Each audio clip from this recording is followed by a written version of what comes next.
I'm Mark Tweedie, and I'm very thankful that Chris Davis is with us. Chris is our ranking member in Finance, Revenue, and Bonding, so he was on the front line day in and day out when this budget was crafted, and knows more of the fine details than I do. So I'm thankful that he's here to help me answer your questions, which we probably ought to just get right to questions.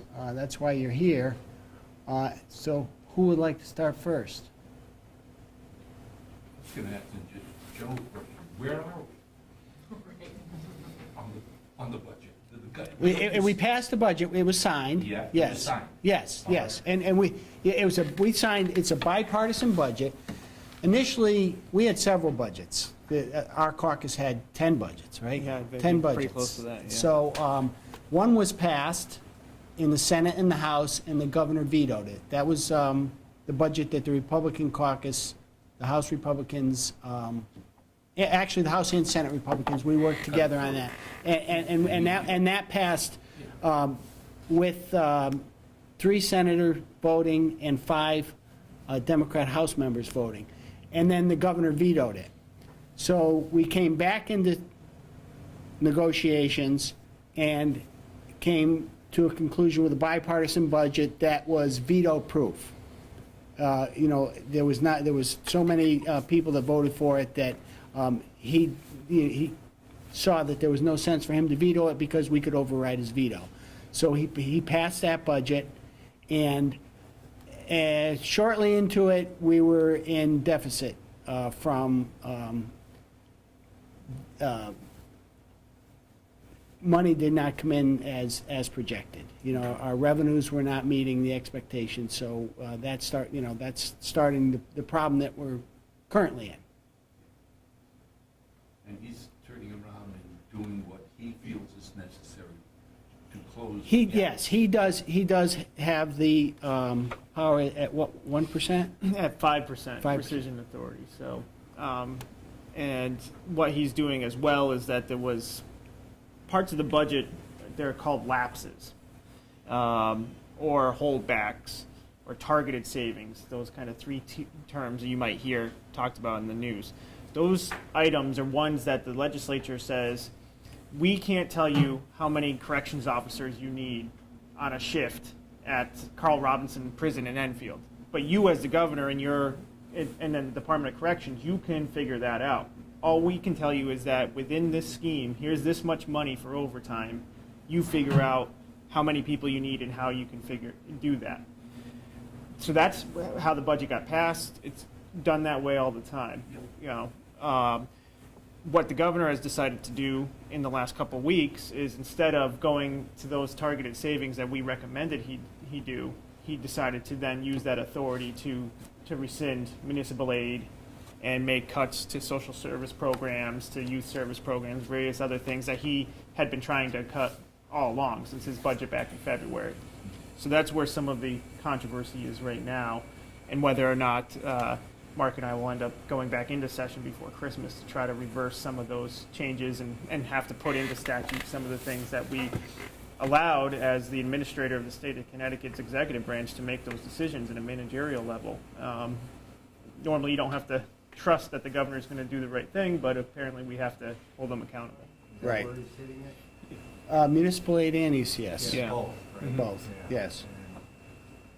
Right, and which was not the intent of the legislature in our budget. So, And it's so clear so that we in statute in the actual budget, for instance, ECS, each grant is detailed as to the dollar amount. Same thing with municipal aid. So it was quite clear that was not the intent of the legislature to cut those areas. It was to do what I mentioned, like, you know, save in overtime, save in managerial positions, eliminate them. Other areas where you could have cost savings that we as a legislature can't, because we don't operate the state on a day-to-day basis, can't necessarily go in and say, do these things every single day. But it sounds like possibly we're going to absolutely have to micromanage and do another veto-proof, I don't know, revision to the budget to make sure it doesn't go down that path. Yes, Well, if we come to an agreement amongst the caucuses, hopefully we will, to reverse some of the things that he has done, then we will go back into session before the end of the year. Potentially. Oh, choose A to it. couple things. Well, thanks for doing this, by the way, and thank you for your effort on bipartisan budget, just in general. We need stability, we need cooperation, so just thank you. I have a question, but as a follow-up question, when it becomes possible to change employee agreements, is there any data from other states that shows that privatizing a DMV saves money? Have other states done this? So why do we, how are we going to do what's good for? Because privatization is a good concept to explore, but I want to make sure there's not an assumption that we think just because something's private, it's going to deliver a better service. I'd like to see, whatever it is, the DMV. Well, we have it actually here in Connecticut right now. We utilize the AAA to do a significant amount of services through the Department of Motor Vehicles. And what you saw is that the AAA services increased and the amount of things that they were able to do increased, while the state's commitment to the DMV slashing or closing down different DMV locations, centralizing them, things like that, has caused so many headaches. So we did see cost savings when things get shifted to the DMV. That has happened. And we do see what happens by not doing more with the DMV, which is causing all these 4.5-hour wait. I was talking to somebody yesterday. They waited 4.5 hours, for a driver's license. I imagine it must have been a CDL or something that you can't get at AAA. I hope they weren't standing in line for 4.5 hours when they could have went over to the AAA. So, though we have seen that it does work here in Connecticut. Unfortunately, in the southern part of the state, the contract between AAA and DMV fell apart, and now everybody has to go to the DMV, which is causing massive lines down there as well. So you see that impact of where you could have privatization, and it also decentralizes it. So now you have more AAA locations for availability for people to go to and access these services much closer to home or whatever the case would be. Because I think around here at this point, I mean, if you wanted to do something that you couldn't do at AAA, you have to go to Weathersfield, I think. Weathersfield's the Probably closest, or, one. yeah. People go to Maybe Willimantic. Enfield for certain services, Yeah. you go to Willimantic, but it's not as easily accessible. So that's an advantage to it as well. So we have seen benefits to it. I mean, that's just one example that the gentleman raised, but obviously there's core services of the state of Connecticut that cannot be privatized, like state police and other things like that. So, I don't think Mark or I say privatize everything, but there's certainly opportunities for savings in other areas. Right, as long as the right question's being asked, because privatization might save money, but it may or may not be a panacea, and as long as somebody's looking at that. Does it Sure. work elsewhere, has it worked here? Yeah, and one example of that too would be like the services for the intellectually disabled and services provided by DEMIS, the Department of Mental Health and Addiction Services. There's a lot of data, and we get presented to it all the time, of the cost savings that you could have if it's provided in communities through nonprofit providers rather than through the state ones. And we're seeing what can happen when it's a state-run facility at like the Connecticut Valley Hospital. I think you guys have probably seen the hearings that happened this week there and the tragedy that happened there. And that's supposed to be under our watch and under our accountability, So I think that's another great example of where you could have cost savings that now will be kind of prohibited a little, at least for the next 4 years and perhaps into the future quite a bit. Yeah. Yeah, I mean, one of the most successful and most well-respected groups that does that is right in Manchester, Mark. And they're getting more and more contracts, and they're growing, and they're a private nonprofit that does a great job. My question, and this may be too large and not the forum, but I'm aware as we sit here that the federal government, the Senate, may enact a tax bill tonight. And I don't know if there's, at a couple of us, but this, how might, if this bill, we don't even know exactly what we say, but how might it impact us here in Connecticut, the state budget? And like, for example, one of the things, the Senate version of the bill says they're going to eliminate the property tax reduction. Well, I don't know about you guys, but there goes a couple grand in terms of taxes, in terms of what I pay for my house. What might that, is there any thinking at this point about what might that do to the state budget? How might it affect us municipally? Because it basically means, from my perspective, that my property tax is going to go about 20%. And are people, is there anybody thinking about the impact of that big tax bill on what's happening here? So I don't know that, I thought there was a $10,000. So what, yeah, I mean, with the federal tax bill, which quite honestly, I don't really know exactly what's going to end up being in it until I think the vote happens, right? I mean, they're scrambling for amendments as we speak, probably. Right. But to talk about SALT, which is a state and local tax exemption that you would have, depending on how much taxes you pay, and I'm not going to ask you how much you do, but right now your standard deduction's like $12,000 or $13,000. But under that plan, it bumps it up to 24. So as long as you're not paying more than, say, $10,000 worth of taxes, you'd probably still see a similar benefit, as long as you don't have a series of other deductions, which, you know, I don't know if you itemize or not. So you personally, you may or may not see that kind of impact that you know, it might be portrayed in the media if you look at how it's kind of traded off at different levels. But as far as the how that could impact what goes on in the state. I mean, you could have changes to Medicaid as a result of reduces in revenue. If that was the case, then the state of Connecticut, who has more generous Medicaid benefits than mandated by the federal government, you could see reductions to what's being sent to us, and then that could blow a large hole into our state budget as well. So, you know, we do keep a close eye on what's happening in Washington. Unfortunately, I think it's completely unpredictable, and we don't really know what direction they're really going in.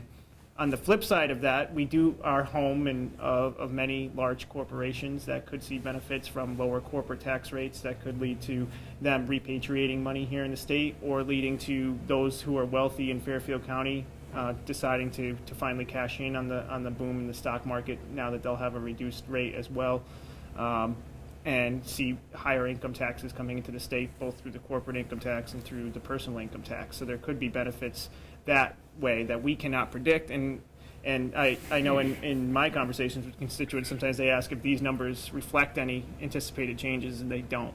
So, you know, the projected revenue for the state that we're operating under thinks it's going to be basically the same, generally speaking, with some tweaks to, you know, federal programs that we know have already been changed. So right now, we are in a wait and see, and that's really the best answer I can give you as to what kind of impact it will have on Connecticut. But as an individual, it may or may not affect you, and each person's situation is different.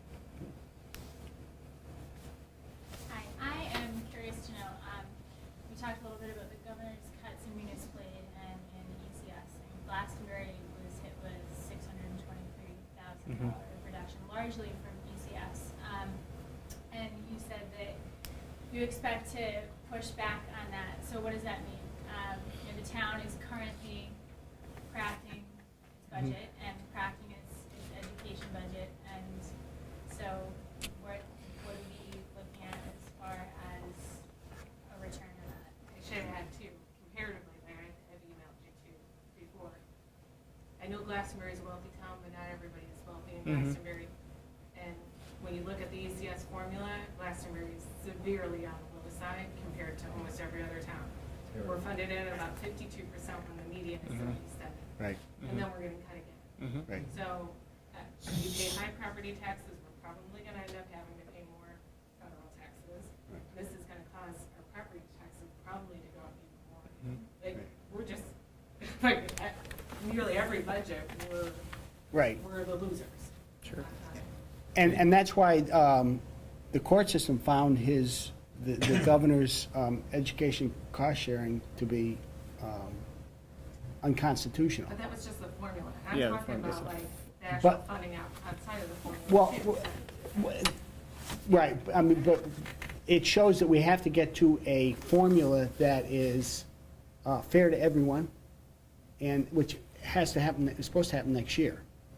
So this is all part of going back into session and renegotiating his cuts to education cost sharing, municipal aid, Medicaid, and where, if we're going to give that back, where are we going to take it from? So, you know, and that's all going to be decided before the first of the year. That's a big pill to swallow for us. And in the budget that got passed in September, generally held a town like Glastonbury harmless, as it did with every other town, which the municipal leaders came out in support of and everything else. And then when the budget that got passed in October, that we're operating under right now, you saw a minor reduction of about 5% or so for just about every single town. I think Manchester was held harmless because it's an alliance district, but any of the towns outside of the 30 alliance districts, and I represent one as well in East Windsor, that they had like a 5% reduction, which, talking with most superintendents and town officials, that was an acceptable, that was something that they had taken into consideration when putting together the budget, building their contingency funds. So to go back now, after being told in past that you have a budget that this is the amount of money you're going to get, and then just 4 weeks later be told, no, we're going to hold back significant funds like $600,000, I think leads to the action of the legislature having to come in and say, no, you can't do that. That's not what our intention was. And it goes to Mark's point of now you have to negotiate again.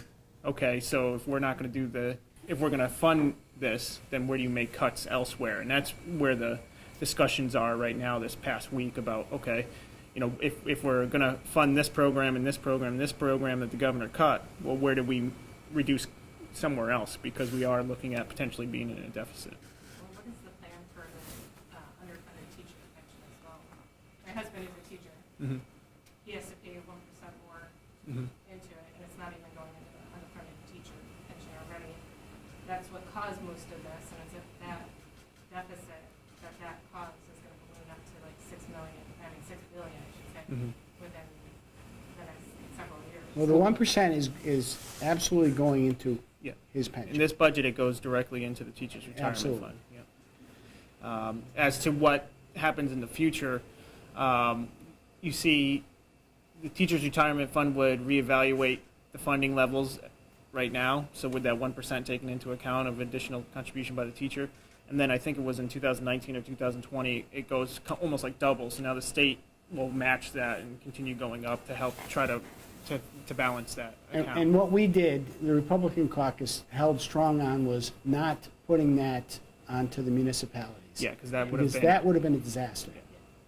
So, in staying with the state, it is the state is obligated to do that. So it will happen, and it's not going to be shifted to the municipalities who, it could cripple a lot of municipalities with that. My wife and I are teachers, I'm doing the same thing, so I guess from two parts, is there a thought to switch from defined benefit to defined contribution? How those plans work out, it doesn't impact teachers who are currently working, but certainly just how an applicant can work out. Yeah. And related, if that burden isn't shifted to municipalities, is it just going back to me and I have to go up to 20%? I mean, where is that gap going to come from if it's not just going back to the school district? Well, the town or the state is keeping its funding obligation. So it's not, what the governor had proposed was taking, I think, as much as half of it or so and putting it on the town and saying, now towns, you come up with half, we'll do half, and teachers, you'll do your original contribution of, I think, 6% for most people. Right now, this plan is that 1% increase and 7% now, which is still significantly below the national average, which is between 8 and 10%. And then the state still makes its full obligation payment, which, yes, in years past they did delay. But what we did a few years ago is they actually took out bonds, which is not a good thing, but that's what the legislature did about 9 years ago or so, and took out bonds to build the system back up, fully fund it, or fund it to the level it was supposed to be at least at that point, and then move forward from there. So the program is there. There wouldn't be necessarily a need to say, you're going to pay 20% in the future or something like that.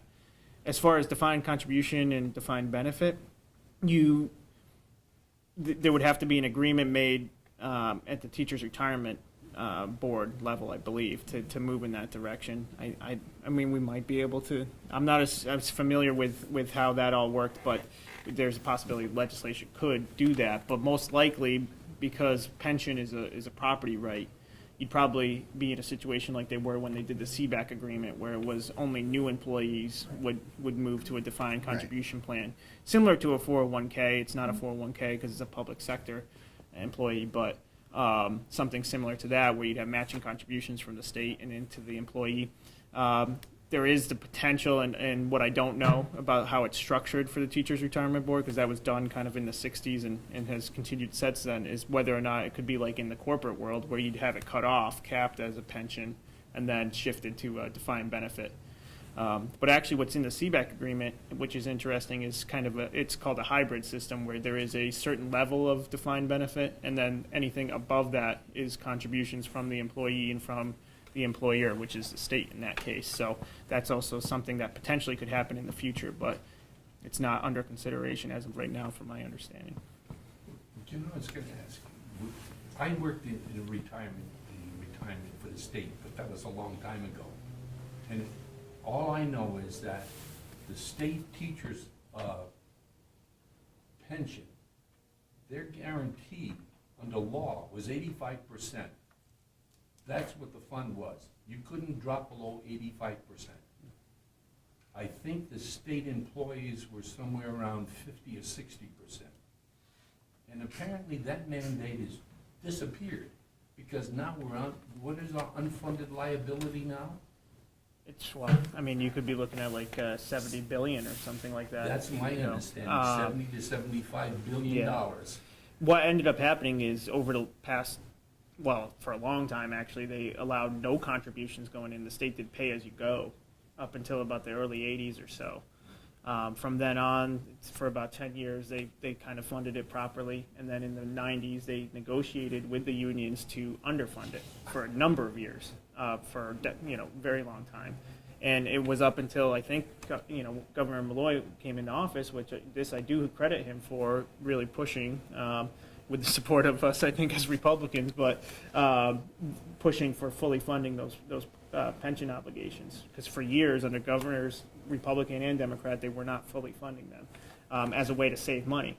And what you saw was the trade-offs. So that's why the CBAC agreement went in 1997, gave raises, did no layoffs, did various other things, but in return, they didn't have to make full payments into the pensions. Yeah. So both parties agreed to short-term gains for long-term losses. Now, looking at it as, if I was to look at it as a union employee, I would say that's great, because you're contractually obligated to pay me no matter what. So, you have the power to tax, so you're going to have to pay my pension no matter what, and you can go out and raise revenue to be able to do that. So I'll gladly take raises now and let you defer payments for the future. So I think that's why it was unwise for the state of Connecticut under the Rowland administration. It was Republican to do that, and it was carried forward through Jody Rell's years. And I mean, there was Democratic legislatures that approved all of this and helped draft it. But it's definitely a shared responsibility for the burdens that we're facing today.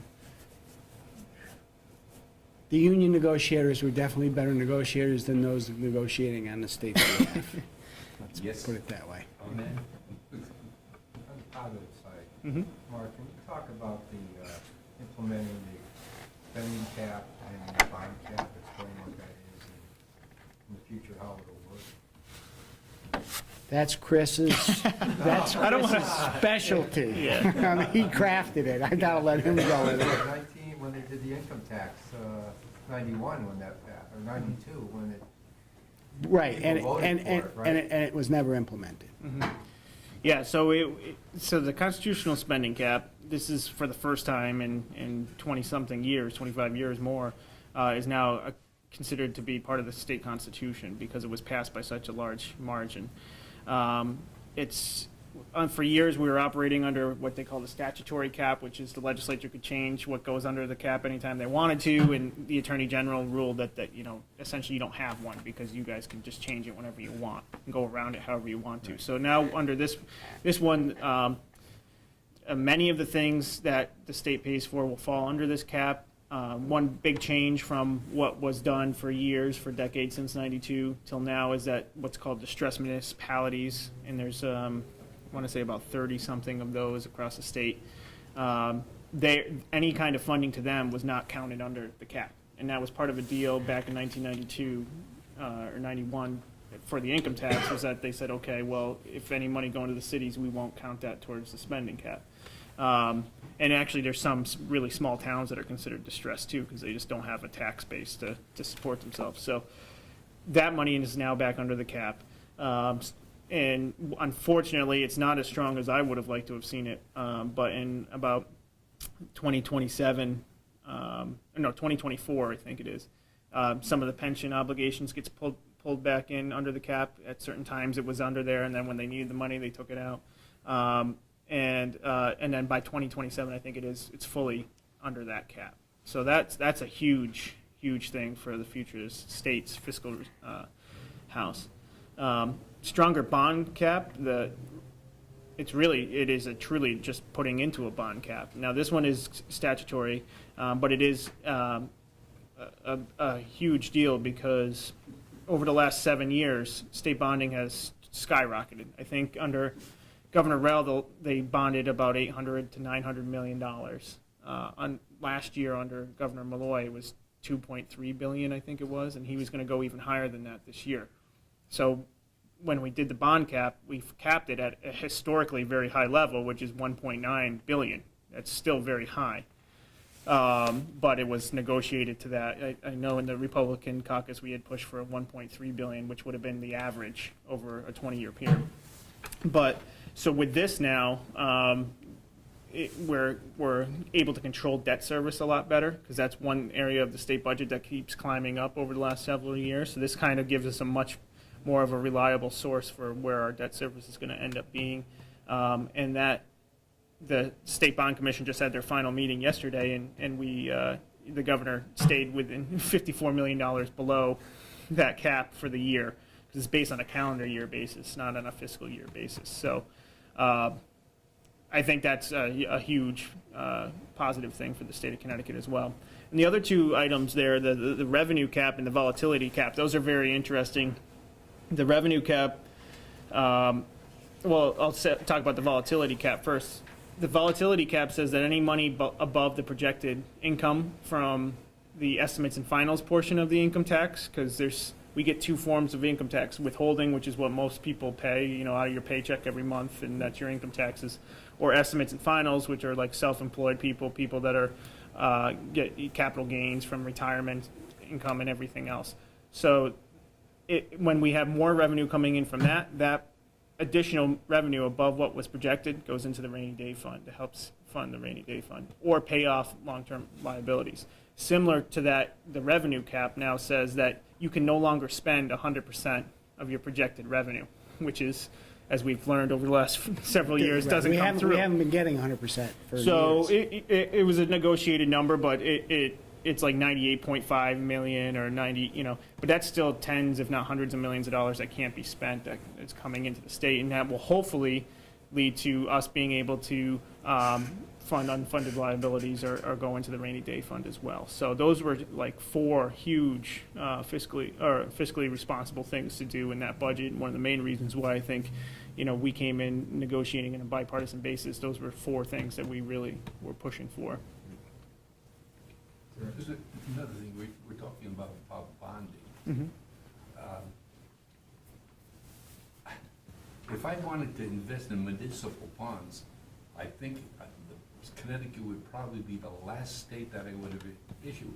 Because isn't a Moody report, since this governor took over and Rel was in there, hasn't it fallen down to where the investor in municipal bonds would only get back 65% of his investment now? Well, I don't think it's that.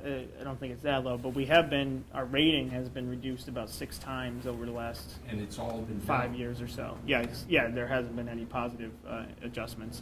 And then I hear for some of the people that are in the state, I ask them about our bonding, what we do with the bonds, and who's advising Mm-hmm. the person that's doing the bonding. And apparently, there's been a lot of losses Yes. on the stock market, bad investments Mhm. and everything else. Yeah, there has been, and we to pay. millions. Yeah, hundreds of millions. Yeah, and we pay.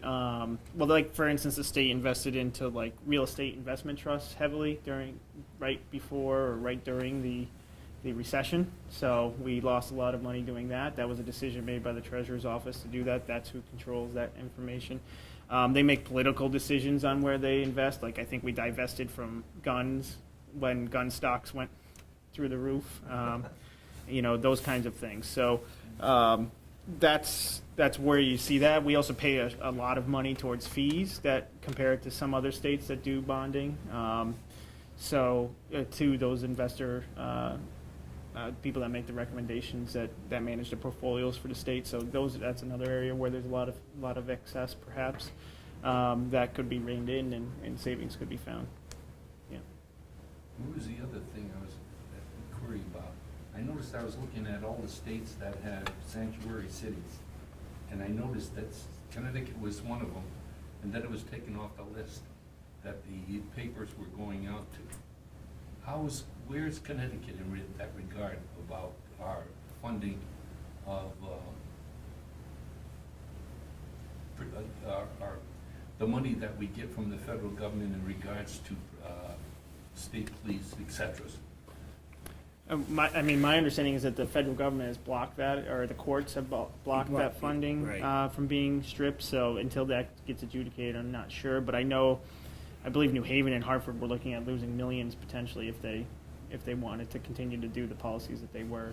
That the Justice Department could withhold, I think, several $1 million from them in what they get for grants and things like that. I heard that they're going to push that because they may have to go as far as, apparently, as far as I understand it, is that he's totally within the right to do that. Well, I think, yeah, it's probably going to end up in the Supreme Court because it will become an executive powers issue that the Supreme Court will probably have to rule on if the Justice Department wants to carry it that far to be able to determine whether or not they can withhold that kind of funding without statute, without legislation from Congress to do so. The question in my mind is that looking at the worst side of it, what would happen if they did that? The state would lose how many billions or millions? I mean, those cities would lose direct federal grant money that they receive right now. So you look at a city of Hartford that's at bankruptcy level, and to lose any type of funding, I think, would be a significant hit to them. New Haven's doing better, but still not great. And so if you lose a lot of money to them, they'll be significantly hurt as well. So any of those cities that continue to adopt those policies or practice those policies are at risk of losing that funding. That's a lot of money to those, especially going towards, generally speaking, those grants go towards, public safety. I think that's what they're talking about, withholding and things like that. So I think this gentleman here in the middle had a question. Yes. Did you have a question here? Or? Tim? Yeah. I've got a few more. Oh, okay. Just looking at kind of confused about what you did on the car tax, what municipalities are allowed to do. I know the disparity between some towns, if you own a car in Hartford, your tax bill is $1,000, but if you own it in It's the most unfair tax in the state of Connecticut. Yeah. So it was obviously no limit, and then they came in and I think it was like 35, and then it came down to 32, and it was going to go down to 30, and then they Right. kept it at 32, but now the caps moved back up to 37. Are they going to reimburse the No. towns that? See, that's what changed. To make it fair, the idea was to fund the cities that were getting a much higher tax rate for their automobiles, the difference. But the state didn't have the money. So they said, we're going to cap it but we can't, you capped it high. We went from 32, I think it's 39. Is it 30? Yeah, it's I think it either went to 37 or 39. 39. So it was changing. It went, 37. I think it finally, I'd have to the check. final budget, I think, went to 39. Yeah. And then, like here in Manchester, the budget in Manchester that the Board of Directors passed had it at 37. Now, in the next meeting, I think they want to raise it to 39. So in actuality, you will get a tax increase from what the Board of Directors told you were going to have. 39 what you capped it at? Is I'd believe- have to double check that number. but- I think it is Yeah, I 39. know they're talking about a supplemental tax Yeah. bill, but Yeah. is that's a fixed cap Yes. Well, think about that, though. I mean, the town of Manchester could choose to only tax their car at 37, and that's what's, I think, misunderstood about it. And when it gets into a fairness issue, I mean, yes, it costs a lot of money to have a car in Hartford, but you also have a city that has a 70 mill rate, and it's voted on by the people and elected town council members, city council members that chose to do that. Same thing could be said here in Manchester. If they want to do that supplemental tax, that's their choice. They got to make up that money because the state's cutting in other areas. Right. But what we did is the program that was set up, it's called the Municipal Revenue Sharing account, where the money was put into to disperse to the towns for this. That was eliminated. But what ended up happening is, I think for 1 year, maybe two, they are kind of making it up with another grant program, or a significant portion of that money is being made up with another grant program, and that's how towns will be able to react in the short term. But long term, they're going to have to build into their budgets the fact that you won't be able to tax that piece of property, your car, at a higher rate than 30.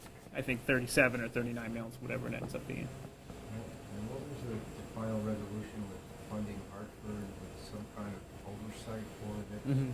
It's not kind of confusing. An additional We 40 have a million? town council or city Yeah. council. Right, well, and that is, the oversight thing is a good thing. And it's for their city union contracts, and they're gonna have some oversight, which they didn't want, but, everything comes with strings, and in order, we can't keep giving Hartford money, and actually, we didn't want to give Hartford anything additional than what was the original municipal aid. Tremendous amount of these. Yeah, Is it and- like over 90% funded? It's By From the the state, state? yeah. I think in total they get like, and I want to say, and then don't, Like hold me to this, like 275 275 million or so from the state, and Right. then now they'd get this additional payments. And how it's structured, one could argue is a little bit better than just giving them the cash. They'll get $20 million if they restructure their bonds that they currently have outstanding that are about the balloon payment, to have those be restructured and spread out, unfortunately for the taxpayer of Hartford, but the state would take on an obligation of paying $20 million worth of that for the next 2 years if they were to do that. And one reason why you would want to do that is that gives a surety to the bondholders that if they renegotiate these bonds that are now junk status, or below junk, actually, Hartford's below junk in many ratings, that you have some security that you are going to get paid. The other $20 million, so a total of $40 million a year, the other 20 will go towards the municipal side of the budget, but it comes with the strings attached to the municipal review board, which is still getting appointed, and we're not exactly sure how it's all going to shake Will they out. have authority to say, you don't get the 20 million until you do this? and Yeah. that kind of thing? Mhm. And right now, Hartford, because it's not actually insolvent yet, they don't qualify for a full takeover like you would think of, like what happened in Right. Waterbury. So the concerns that I think a lot of people from Hartford, and especially the unions and other retirees and everything else for the city, that they were concerned that the state would come in and be able to open up their contracts that they negotiated and do other things. Right now, they're not quite at that level. If things continue in the path that they are, which indications are that they will, they might get to that level in a very short amount of time. I mean, they wanted more money than what the state gave them. So the hope is that they can find savings somewhere else, or they may very well still have to go towards bankruptcy, and unfortunately, this money may not have been well spent. Right. And they didn't make a very good union negotiation with their police department.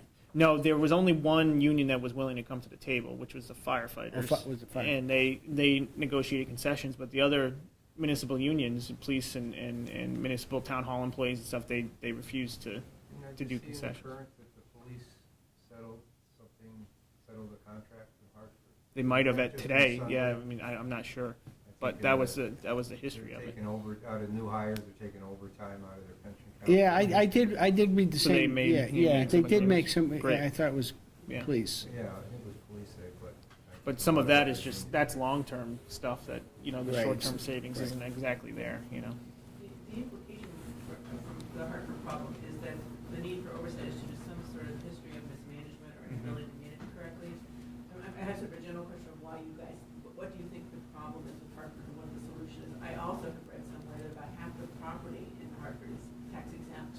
Yes. And so that there's a structural problem, that they actually just don't have the tax base to raise money. So That's what is the problem? That's a- Our capital city, go back. That is a Yeah, big yeah. part of it. It's a very complicated issue. Part of the problem is that you don't have businesses wanting to locate and operate there, so their tax base is limited in that. You lose the vibrancy that comes with that. We have made improvements through the state funding and getting people to move downtown with apartments being converted and things like that. So there's some signs of life in downtown that they haven't had for many years.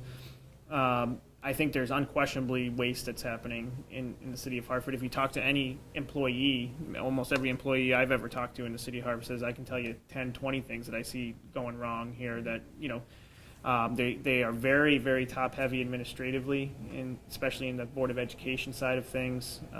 They just hired a new superintendent, and she's from East Hartford, and they're paying thousands of dollars or tens of thousands of dollars for her relocation costs to move from East Hartford to Hartford.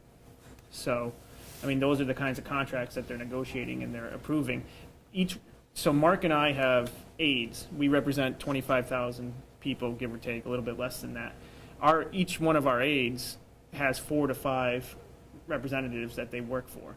So it's not just our personal aide. Right. In the city of Hartford, they have each council member who represents about the same amount of people has their own aide. And they were gonna knock them off. And there was there- attempts to reduce that, to take And on then a they got similar to the 40 legislative back. model, and the Right. town council, of course, voted not to do that. Right. And these guys are getting $50,000 to $60,000. Right. Yeah, I don't know if they, the aides are, yeah. Yeah. So for instance, Mark and I get paid, statutorily, it's out there $28,000 and a little bit more for expensive. They get paid more than that for being a city council person in Hartford, You guys don't run for city council in Hartford? Yeah, I mean, it sounds like, right. I Plus mean, they get a pension. yeah, and they get a pension as a city Is it person. a full-time job? No, Yeah. And our- they go to council meetings, yeah. Full-time. Huh? Their aides are, yeah, but they are Right, not, right, yeah. right. And they go from their neighborhood to the town hall, or city hall. There's a bunch of factors. Oh, there's many different, it's been a structural issues for many, many years, yeah. And so to point to one silver bullet and say, if only Hartford just did this, they would have a problem. They also own an arena. They own the XL Center. It's owned by the city of Hartford. Most people think it's owned by the state. It's not. It's owned by the city. They, instead of investing in that arena, they've now counted on the state to pump tens of millions of dollars into it, and had decided to build a baseball stadium and take out bonds to do so, and have huge cost overruns for that baseball stadium. Now, listen, I like going to Yard Goats games. I think it's a great Best thing. in Hartford. It's probably one of the best things that Hartford has going, but is now the time to do something like that when you're looking at bankruptcy and to spend $70 million on a baseball stadium that's only used because right now it's not really being used because it's cold out, so it's only used a few months a year, and so those are the decisions that are being made at the local level that are out of our control, unfortunately, as a state. And now with this oversight board, they'll be able to say, hey, maybe you shouldn't be doing this, or maybe you should Right. cut back on staff here, or maybe you don't need this many assistant superintendents with all these different categories of what they do, and then have layers and layers of bureaucracy under them. That type of situation is what that review board might be able to do. I'm hopeful that they will. And that's where, when you're getting that much money and your budget is dependent upon that much, that's where, maybe there should be some state oversight on it, as long as that board is structured correctly. And they made sure to get, employee representation on there and other things like that. So I'm hopeful that they can actually make decisions and not be held up with competing, personal interests. But we'll see how that all shakes out. The governor's still making appointments. I think, the legislative leaders have some, and the city might even have a couple people that they can appoint to it.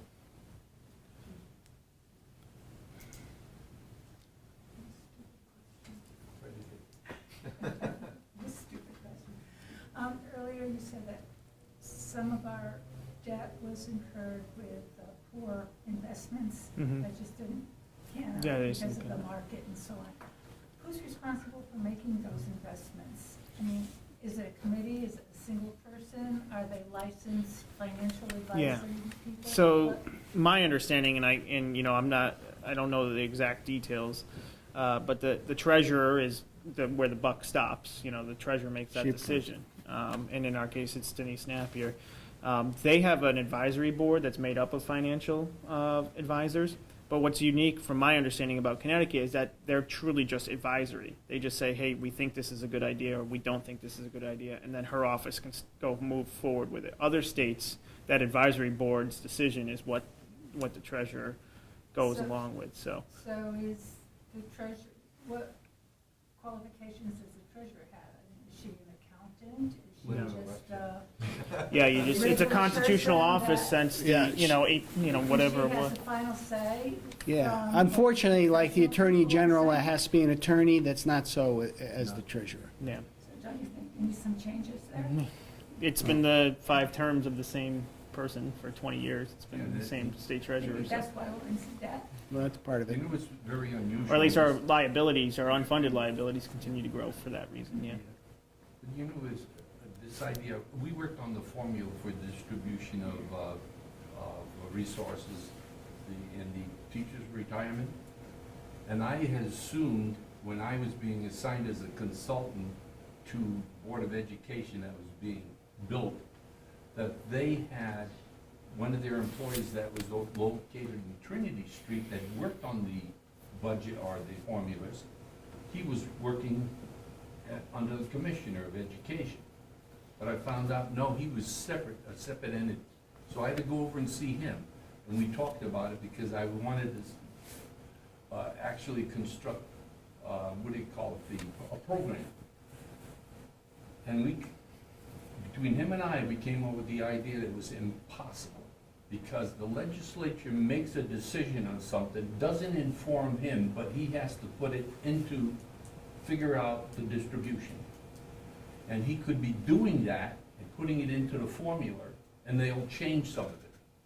So there was never, the formula it's like an impossibility. You just couldn't do it.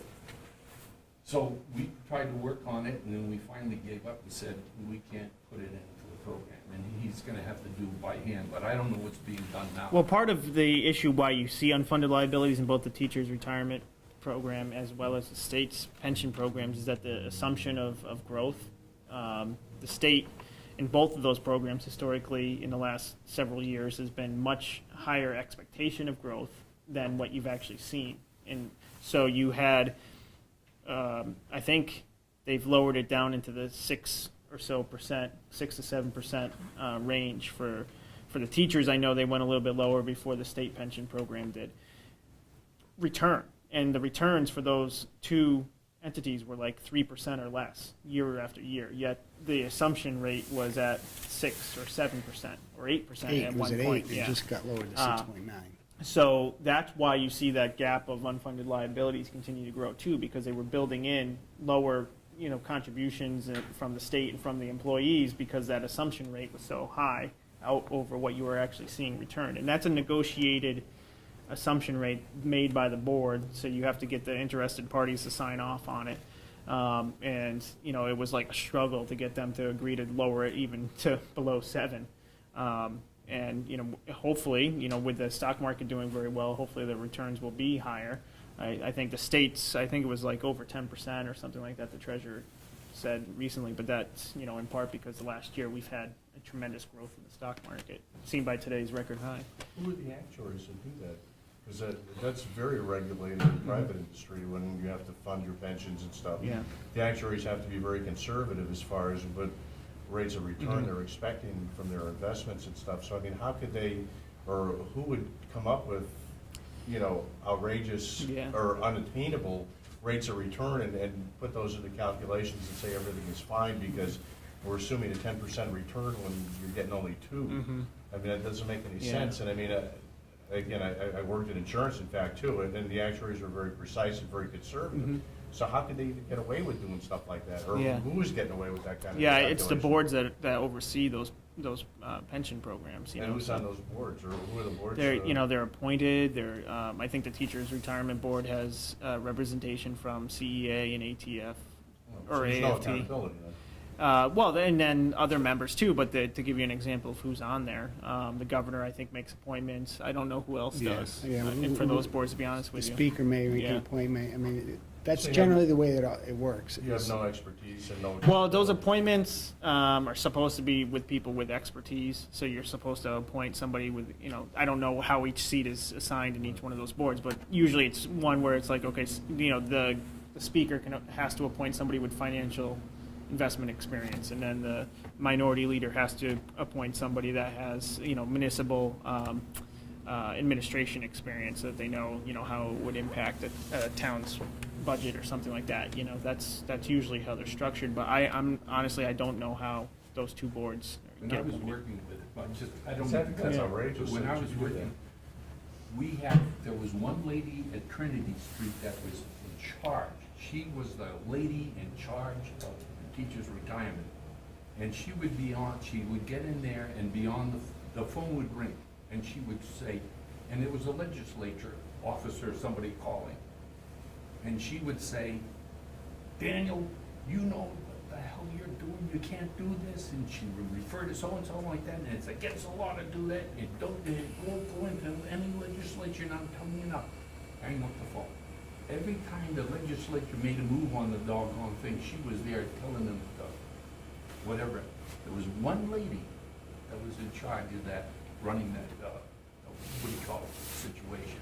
And she made sure that it was 85%, all the time. There's nothing that could touch it. And boy, I'm telling you, you never wanted, when a legislator would walk into the Trinity Street office in retirement, my God, they had to go in a separate room, and she would bawl at the guy who'd walk out.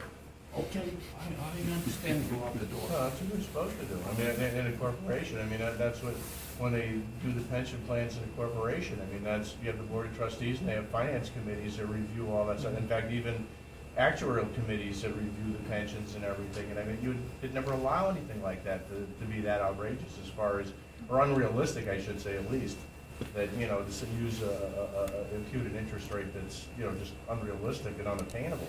And then do that continually, year after year after year, I mean, that makes no sense. Yeah. So again, there's no accountability in any of that stuff if that's the case, because, I mean, how could you do that? I mean, and in the private industry, if you were to do that, you'd have all those government people federal all regulations, over your yeah. behinds, fining you and doing all that stuff. He was raising, but go ahead. Different topic. Sure. Looking, towards the bottom of the sheet, it's talking about increases to cigarette and snuff taxes. And just, I don't know if you could just briefly, how much more increases, where does that money go? Mhm. And wouldn't that lead to, it's a higher tax, but, that's going towards healthcare costs, prevention, that's gonna lower potentially, healthcare costs to the state, to have people in these products. Just, I don't know if you can shed the light on why that's at this particular, at the bottom of the page, to me, it's like I think it was included in at the bottom of the page in that line as an ugly item because it does increase the tax, I guess. Right. But the money goes into the general fund. It's not directly tied to paying for any kind of specific programs or anything like that. So, I forgot what the exact numbers are. I believe snuff is like $1 an ounce or something like that, and then cigarette was, I want to say 50 cents or 55 cents a pack. So it was a pretty sizable increase, and we already have one of the highest Right. taxes. And what's interesting is that cigarette taxes, even when you raise them, people that smoke will continue to smoke in many cases. You'll see some people stop smoking because the tax got increased and they can no longer afford it. But unfortunately, you would think that if you raise the taxes, you'd actually see less revenue. And unfortunately, over the last several years, when you've seen these taxes get increased, that hasn't necessarily been the case. After the second year, the CBAC allows for raises. After the second year, the third year is a flat amount of money, Yep. Yeah, they get a payment. I think, a yeah. payment, and then the fourth year is 3.5%. Yeah. So that's that's what I meant by like contractual obligations. so, of that's- increases in spending. Then in the next budget, because it's no raises for the state employees, that's not bad. The following budget, with the payment in the first one and 3.5% in the second one is really gonna be tough. Getting, These are negotiated agreements. Yeah, exactly. And it's actually Our government illegal to made do that, contracts yeah. with them. Those are But- earned wages. Yeah. How would you like if right now, based on something that you earned, I used to work with Pratt and Whitney, what if they came back to me now and said, okay, Karen, we're taking back, Yeah. 6% Right. off the money. that That's you why paid I- in Yeah. 1985. I think it ultimately is illegal. yeah, no, I mean, Um, nobody has proposed to break those contracts. I think that when those contracts were made, as in the part of when they started to allow overtime in calculation of their pension, they probably looked at the average, my employees average, about 10% of their pay is overtime. So, if they made $40,000 a year, they were $44,000 because of the amount of overtime that they made. And when they looked at that at the prison guards and everything else, and they said, well, it's really, yeah, okay, we can do that. We can figure in their overtime. That's not that big a deal. And then Reality happened. they said, wow, I could not turn down any bit of overtime and ramp my $40,000 salary to $100,000 and retire 75% of that and get $75,000 a year when my base salary was $40,000. And that happens all over. It happens in municipal And you're police right, departments. that whoever the negotiations were not done, and certainly in hindsight, we can see the error in that, but I don't know about you, I've lived here for 30 years, and I mean, we're all accountable. The citizenry here is accountable for the situation we find ourselves in. So it's a horrible one that we're all in, but I guess I feel a little, it's easy to do finger pointing when our belts are getting tight, but I don't know how long you guys have lived here, but we're all voters. There's 25,000 people in this district, and there are 12 people in this room. Yeah. I I know. don't know. It's a sign, yeah. So where's the Yeah. citizenry? you Yeah. know? And that's, I mean, one of the reasons and one of the things, structural changes that we pushed for so hard was to be able to vote on all of these contracts. Because under statute, we could have. The majority party just never called it for a vote until this year was the first time. So, and actually, in part We of won those that. negotiations, we actually came up with a plan that if we voted it down, because then the fear became, oh my goodness, if we get to actually vote on these all the time, they're going to get voted down every once in a while. That there's a system as to how many times it gets voted down, then goes to arbitration. The arbitration comes back. If we vote that down, then it goes into binding arbitration, and then the state and whatever negotiation group that is, then it becomes binding. So there is a new system put into place, which I think is a positive thing for everybody, really, because it gives surety to those union members as well as to the state that there's some accountability and that there's a light at the end of the tunnel if there's not a continuous voting down of contracts, which was a fear of At many. least have some control over your labor expenses. Mhm. I mean, if they- Well, you have accountability. Yeah, Yeah. yeah. Right now, legislators would say, you complain, oh my God, I can't believe how, that this contract, the state You never employees have or voted in whatever, and you say, favor of oh, that. yeah, well, they just get it. I didn't vote for it. Yeah. They just get it. Well, the reason you didn't vote for it, it automatically became law. But if you could have called a vote for this.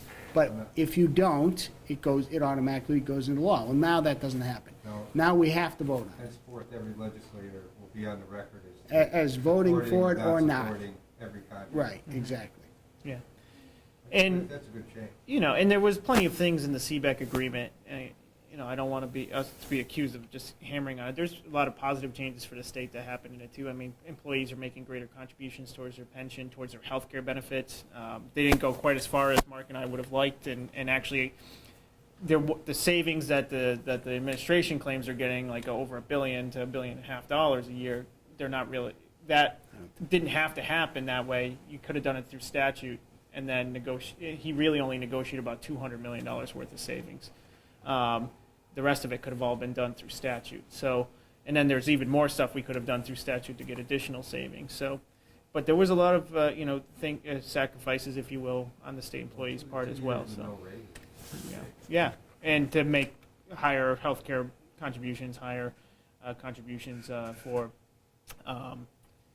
towards your retirement. So it wasn't just the teachers. I know that was a common thread of response from people, but actually, I mean, Mark and I are kind of forced to pay into the pension program, although we'll probably never take advantage of it. But, you know, technically more money's coming out of the small amount of money we get from the state as well. Security went from 6% to 7.5% Mhm. for the employee.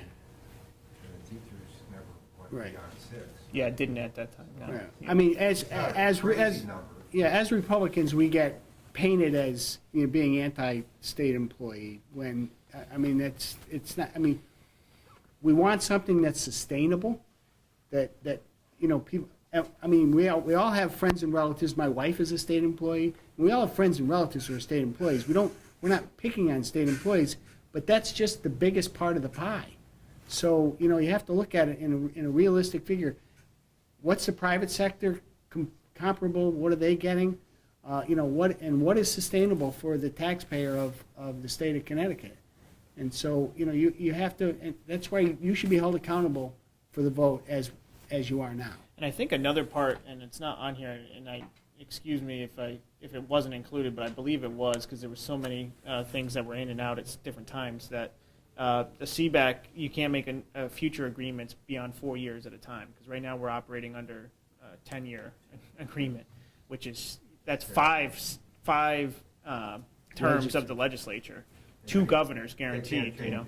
That can't change it, 3 governors. So that's, you know, in my view, is unacceptable. So that was another structural reform that was included. Who is the largest employer in the state? The state. state. Yeah. Jesus, I just want to add that average raise for the state employee last 6 years was 1.25%. Mhm. Private business 3%. That's recent data I already wrote. If you go 3%, 1 year 3%, other 0, 0, 0, 0. Yeah. So Well, when I left the state and went to private, the following year, the union got in, and the job that I left, it was double. In other words, I was making $35 to give me the same. Yeah, why'd you leave? I always step in it. Wind it up, yeah. Okay, yeah. those pensions, I want to say that very high is for tier 1, I think. The very high cost one, They were yeah. employed before 84. Yeah. Yep. And then they dropped significantly now. They're still quite good. I used to work for private business, I work for the state at the moment. Yeah. I agree with a lot of things, because I know it's, as a taxpayer, some should be sustainable. But things, when you talk about $110,000, it's probably more rarity now. Yeah. And that goes to, like I was mentioned, the legacy costs that we're taking on when we were doing pay-as-you-go under Tier 1 Yeah. compared to when we started actually funding the program.